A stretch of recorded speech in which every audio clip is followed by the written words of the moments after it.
Friend, कैसे हैं आप सब लोग। आपने आज तक ग्रामर में सेंटेंस, उनका डिवाइडेशन, क्लासिफिकेशन, उसके बाद वर्ब, उसके बाद rearrange, after then active passive पढ़े होंगे। लगभग लगभग आधा ग्रामर का टॉपिक हमारा फिनिश हो चुका है।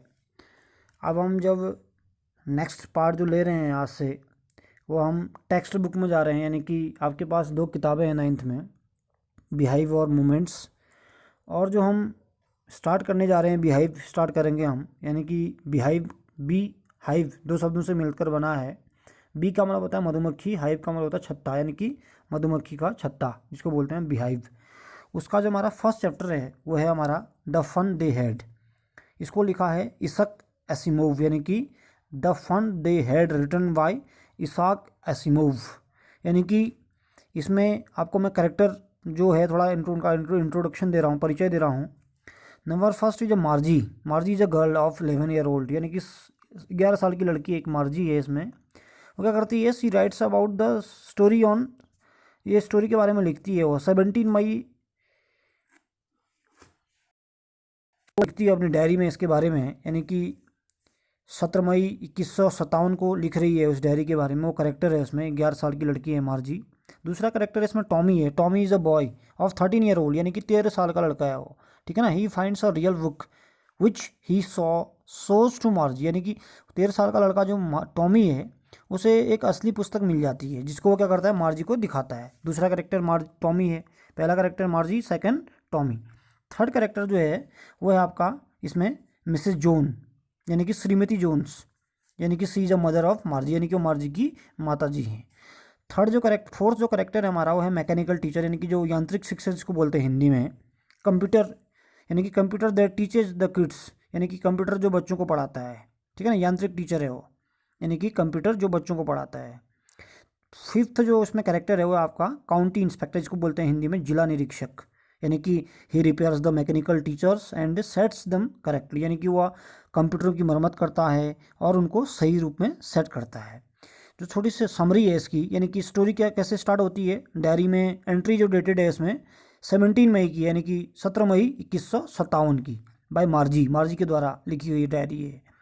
एन 11 ईयर ओल्ड गर्ल, यानी कि 11 साल की लड़की है, सी रोडो लिखती है, today Tommy found a real book, यानी कि टॉमी को आज क्या मिली है, एक वास्तविक बुक मिली है। इसी के ऊपर पूरी हमारी स्टोरी है, ठीक है ना।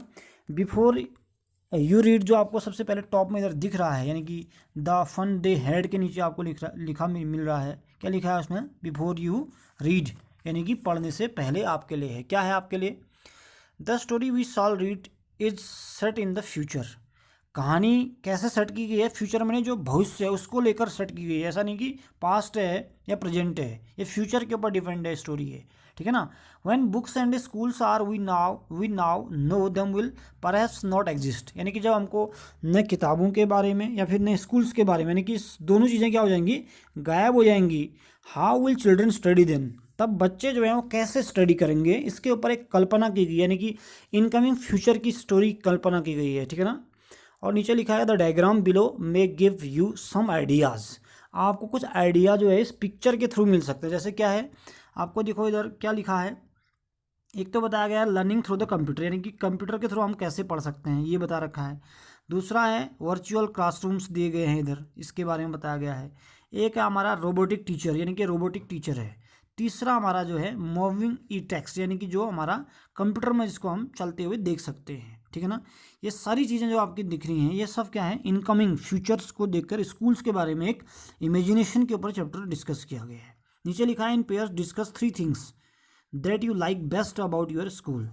आप इन ऊपर दिए गए जो पिक्चर हैं, इन पिक्चरों में से क्या करो, कह रहा है वो 3 चीज़ों को आप सेलेक्ट करो। यानी कि 3 चीज़ों का कहने का मतलब क्या है, जैसे आप इसको सेलेक्ट कर लिया, लर्निंग थ्रू द कंप्यूटर्स। दूसरा आपको लगता है रोबोटिक टीचर्स हमारा होना चाहिए। तीसरा लगता है वर्चुअल क्लासरूम के थ्रू हम पढ़ें, इसको डिस्कस करना है आपने। और दूसरा 3 थिंग्स को डिस्कस करना है that you would like to change, जो आपको लगता है कि चेंज होनी चाहिए, राइट देम डाउन, उसके बाद उनके बारे में लिखो, कह रहा है। फिर नीचे लिखा है have you ever read words on the television computer screen, आपने कभी कंप्यूटर पर या टीवी स्क्रीन पर कोई शब्द लिखे हुए देखे हैं क्या, या पढ़े हैं क्या। Can you imagine a time when all books will be computers, का आप कल्पना कर सकते हैं जब हमारी सभी किताबें किस में आ जाए, कंप्यूटर के ऊपर आ जाए। जैसे अभी वर्तमान समय में क्या हो रहा है, हम आजकल कैसे पढ़ रहे हैं हम, हमारे सामने टीचर्स खड़ा नहीं है, ब्लैक बोर्ड नहीं है, हम कैसे पढ़ा रहे हैं आपको पता है ना। हम यानी कि आपको जिस माध्यम से पढ़ा रहे हैं वो भी एक प्रकार का मीडियम है इसको समझने का, ठीक है ना। नीचे लिखा है and there will be no books printed on paper, जैसे पेपर के ऊपर हम बुक्स पढ़ते हैं वैसा नहीं है, ठीक है ना। यानी कि हम इसको किस में देख रहे हैं, तो कंप्यूटर स्क्रीन में देख रहे हैं। अभी हमारे पास फ़ोन हाथ में है तो हम फ़ोन के थ्रू इसको समझने का प्रयास कर रहे हैं। Would you like such books better, क्या आपको इस प्रकार की किताबें अच्छी लग रही हैं, ऐसा इसमें कहा गया है, ठीक। अब चैप्टर जब स्टार्ट हो रहा है, वो चैप्टर में जो पहला हमारा पार्ट है उसमें क्या लिखा है इसको थोड़ा ध्यान से देखना है आपने, ठीक।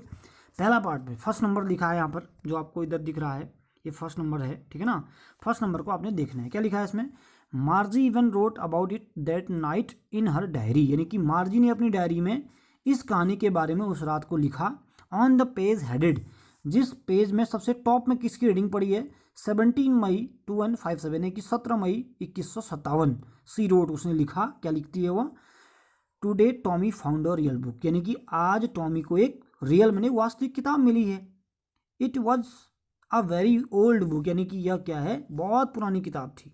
मार्जीज ग्रैंडफादर वन सेड, यानी कि मार्जी के दादाजी ने एक बार बताया था, क्या बताया था, दैट मैंने कि when he was a little boy, यानी कि जब वो बहुत छोटे बच्चे थे, his grandfather told him that there was a time when all stories was printed on paper, यानी कि मार्जी के दादाजी ने एक बार बताया था कि जब मैं छोटा बालक था तो मेरे दादाजी ने मुझे बताया कि एक समय ऐसा भी था जब सभी प्रकार की कहानियों को क्या करता था, क्या किया जाता था, कागज़ पर छपा जाता था। दे टर्न द पेजेज, उन्होंने पन्ने पलटे, कैसे थे pages, which were yellow and crinkly लिखा है, यानी क्रिंकल मैंने होता है मुड़ा हुआ होना, यानी कि येलो मैंने पीले पीले और मुड़े हुए थे जो। And it was awfully funny to read words, और उन शब्दों को पढ़ना बिल्कुल आवफुली अत्यधिक आनंदप्रद था, ठीक है ना, फनी था बहुत ज़्यादा।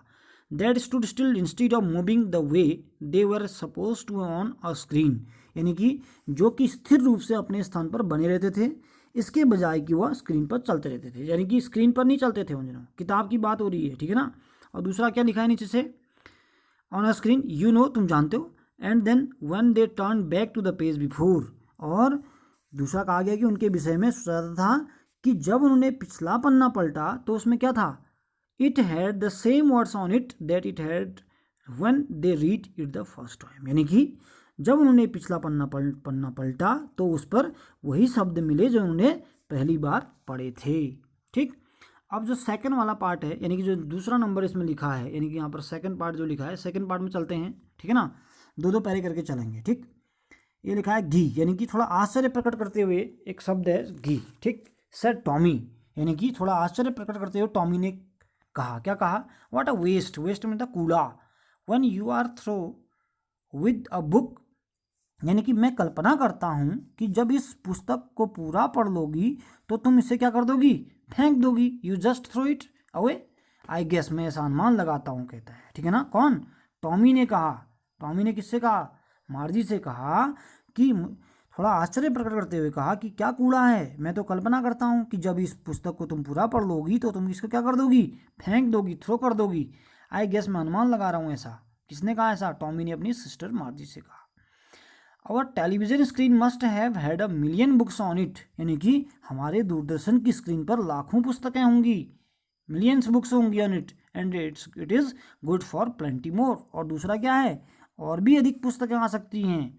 आई would not throw it away, और मैं उन पुस्तकों को नहीं फेंकूंगा। तो तब मार्जी क्या कहती है, देखो नीचे क्या कहती है मार्जी, सेम विद माइन, मार्जी ने क्या कहा, मैं भी उसे नहीं फेंकूंगी, सेड मार्जी, मार्जी ने कहा, सी वॉज 11, वह 11 साल की लड़की है, and had not seen as many telebooks as Tommy had, उसकी आयु 11 वर्ष की है, उसने इतनी पुस्तकें टीवी स्क्रीन पर नहीं देखी थी जितनी किसने देखी थी, मार्जी ने देखी थी, ठीक है ना, जितनी टॉमी ने देखी थी, मार्जी ने, जितनी टॉमी ने देखी थी उतनी पुस्तकें मार्जी ने नहीं देखी थी। ही वॉज 13, यानी कि टॉमी की आयु कितने वर्ष है, 13 वर्ष है, यानी कि 13 वर्ष का है कौन, टॉमी। सी सेड, तब वो कहती है, where did you find it, पूछती है तुम्हें पुस्तक कहाँ से मिली, मार्जी ने पूछा टॉमी से, तो टॉमी क्या कहता है, इन माई हाउस, वो कहता है मेरे घर में मिली, यानी कि he pointed without looking because it was he was busy reading in the attic, यानी कि उसने मार्जी की ओर बिना देखे हुए संकेत किया कि अपने मकान की छत के ऊपर, यानी कि अपने मकान में जो एटिक होता है, एटिक क्या है, इसके बगल में जो डिस्क्राइब कर रखा है आपका वर्ड, इधर आपको डिस्क्राइब कर रखा है, इधर एक वर्ड देखना, ये एटिक वर्ड है। क्या है एटिक वर्ड? ये एटिक को समझने का प्रयास करना। A space that just below the roof, यानी कि छत के नीचे वाला भाग जो होता है उसको एटिक बोलते हैं। Used as a store room, जिसको हम किसके रूप में यूज़ कर सकते हैं? स्टोर रूम में स्टोर रूम के रूप में हम इसको यूज़ कर सकते हैं। टॉमी जो कि पढ़ने में व्यस्त था, यानी कि नीचे लिखा हुआ उसमें क्या लिखा है, यानी कि he pointed without looking because he was busy in reading, he was busy reading, वो क्या था, पढ़ने में व्यस्त था। इन द एटिक कहा उसने। व्हाट इज अबाउट, यानी कि यह किसके विषय में है, तो तब उसका उत्तर मिलता है स्कूल, यानी कि किसके बारे में है, स्कूल के बारे में है। मार्ज, अब थर्ड वाला देखना, जो तुम्हारा थर्ड पार्ट है, यानी कि इधर, ठीक है ना।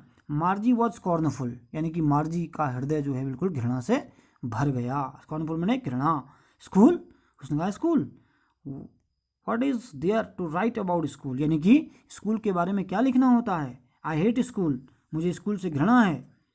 मार्जी ऑलवेज हेटेड स्कूल, मार्जी क्या करती है, हमेशा स्कूल से घृणा करती है। But now see hated it more than ever, और दूसरा, पर वह अब स्कूल को पहले किसी बीते हुए समय से भी अधिक घृणा करती है। The mechanical teacher had been giving her text after text in geography, यानी कि कंप्यूटर जो है उसको भूगोल में टेस्ट पर टेस्ट देता रहता है, यानी कि कंप्यूटर में क्या होता है, पर डे के हिसाब से अलग अलग टेक्स्ट आते रहते हैं।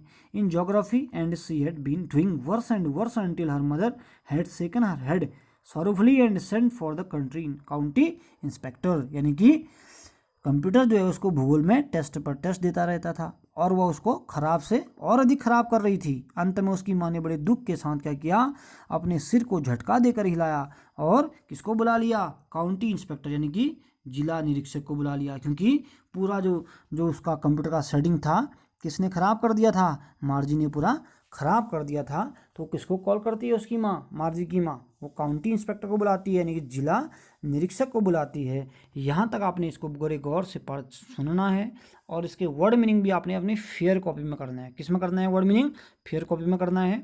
और वर्ड मीनिंग को फेयर कॉपी में करने के बाद आपको एक ट्रांसलेशन की कॉपी बनानी है अलग से, जिसका ट्रांसलेशन खाली हिंदी में करना है आपको, ठीक है ना। जितना आपने अभी सुना हिंदी में वो ट्रांसलेशन अलग बनेगा। बाद में जब हमारा चैप्टर क्लोज हो जाएगा तो हमको फेयर कॉपी में कितना काम करना है, एक तो हमको वर्ड मीनिंग नोट करने हैं, दूसरा मैं इसके पूरे चैप्टर के क्वेश्चन आंसर आपको लास्ट में जब हमारा चैप्टर फिनिश हो जाएगा उसके बाद भेजूंगा, आपको उसको भी फेयर कॉपी में करना है। सिर्फ जो दूसरी कॉपी बनेगी एक फेयर के अलावा वो बनेगी हिंदी ट्रांसलेशन की। तब तक आपने क्या करना है, जहाँ तक हमने आज पढ़ाया है, यानी कि हमारा कितना पार्ट हुआ है लगभग आज, यानी कि काउंटी इंस्पेक्टर यहाँ तक पढ़ाया है, ठीक है ना। यहाँ तक आपने ट्रांसलेशन को ध्यान से दो बार जहाँ पर मैं पढ़ा रहा हूँ उसको देखना है और अपने अलग से ट्रांसलेशन की कॉपी में लिखना है, यानी कि ट्रांसलेशन की कॉपी आपको बनानी है। फेयर कॉपी में क्या काम होना है, जो स्कूल की कॉपी है उसमें वर्ड मीनिंग करने हैं और इसके क्वेश्चन आंसर जब कब मिलेंगे आपको, जब ये चैप्टर पूरा फिनिश हो जाएगा। तब तक के लिए thanks all of you, okay.